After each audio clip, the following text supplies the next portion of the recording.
Sasa sikizeni watu wa Siaya. Si mnajua hawa watu wamekuwa wakinitukana for 2 years. 2 years continuously.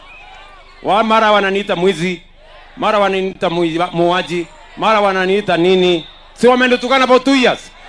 Sasa juzi mimi nimewaambia wacheni matusi. Wakasema ati mimi nimesijui fanya nini. Mimi nawaambia hawa watu, nyinyi ndio mulisema hamuna agenda. Walisema hawana sera. Walisema hawana mpango. Wakasema hawana agenda. Ati agenda yao na mpango yao na sera yao ni William Ruto. Na wakasema ati watasema maneno ya William Ruto sijui mpaka lini. Sasa mimi nimewaambia, kwa sababu hamuna agenda, hamuna sera, hamuna mpango, hamuna agenda, nyinyi nitadili na nyinyi vizuri sana.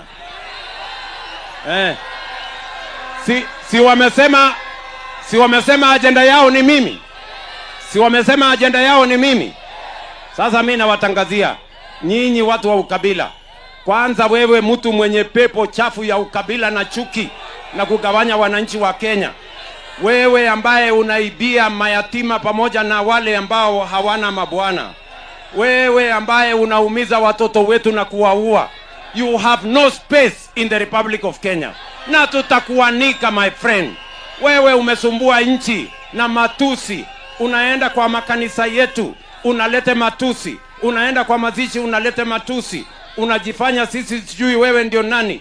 Sisi we will deal with you perpendicularly and we are going to make sure you have no space in the Republic of Kenya. Huyo mtu ama ni aje? Tuko pamoja? Tuko pamoja? Si wao ndio walianzisha hii maneno? Sasa mimi nataka niwaulize, si ndio? Mimi naheshimu sana viongozi wetu wa dini. Lakini mimi nawaomba viongozi wetu wa dini, tafadhali msikubali majukwaa, msikubali madhabahu ya kanisa itumike kwa matusi na kwa kuendesha fitina na ukabila.